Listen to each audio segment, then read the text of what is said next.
다시 연애를 시작하는 것에 대한 두려움. 다시 연애를 시작하는 게 두려웠던 적이 있는가? 그 두려움을 극복했는가? 극복해야 할 두려움은 누구에게나 존재한다. 만약 그것을 극복한다면 우리는 자신이 얼마나 성장했는지를 깨달을 수 있다. 고통스러운 이별을 한 후에는 다시 연애를 시작하는 것이 두려울 수 있다. 이러한 두려움은 우리가 다른 사람들을 다시 만나지 못하도록 할 수 있다. 그러나 모든 종류의 극단은 부정적인 결과를 초래한다.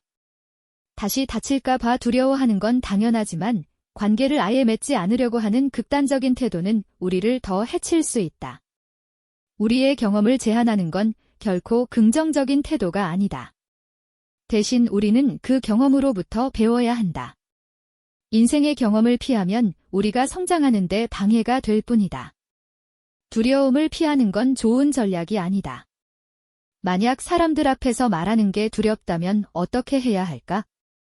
우리는 그러한 상황을 피하게 될 테지만 만약 그 두려움을 극복하려고 시도하지 않는다면 우리는 늘 그 두려움을 안고 살아가야 한다.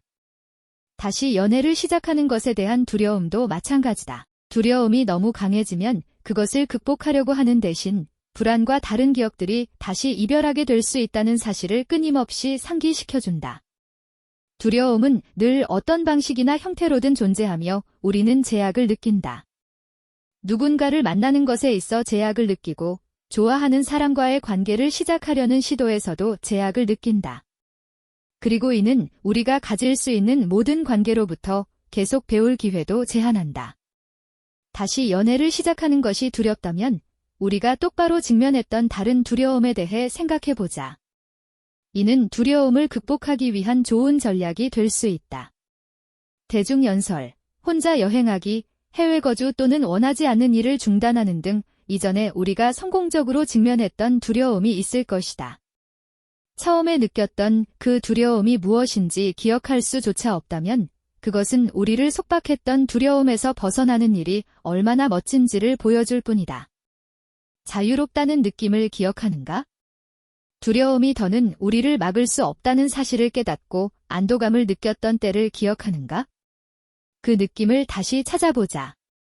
필로포비아. 다시 관계를 맺는 것에 대한 두려움은 오늘날 우리가 알고 있는 필로포비아, 필러포비어, 즉 사랑이나 친밀한 관계에 대한 비이성적 두려움에서 비롯될 수 있다.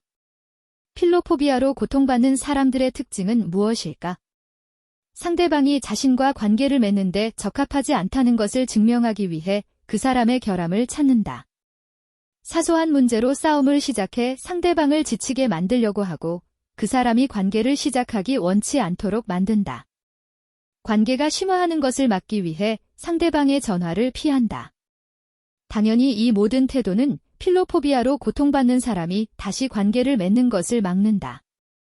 이러한 행동은 자신을 보호하는 일종의 방어 메커니즘이다.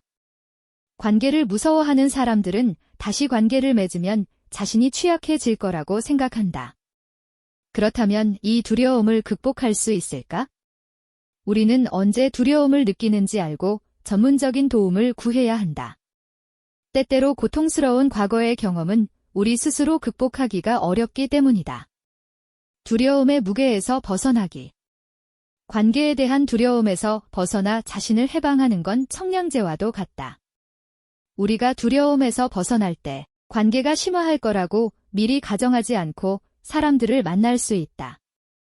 또한 우리는 주변 사람들에게 열려 있고 우리가 원하는 관계를 번영시킬 수 있다. 이는 모든 것이 잘 진행되고 있다는 확실한 신호다. 일어날 일에 대해 미리 생각하면서 걱정하는 건 전혀 도움이 되지 않는다. 왜 현재에 집중하지 못하는가? 나쁜 경험을 한다고 해서 다시 경험하면 안 되는 건 아니다. 그 경험으로부터 배운다면 아마 같은 실수를 반복하지 않을 것이다. 다시 관계를 시작하는 게 두려웠던 적이 있는가? 그 두려움을 극복했는가? 극복해야 할 두려움은 누구에게나 존재한다. 만약 그것을 극복한다면 우리는 자신이 얼마나 성장했는지를 깨달을 수 있다.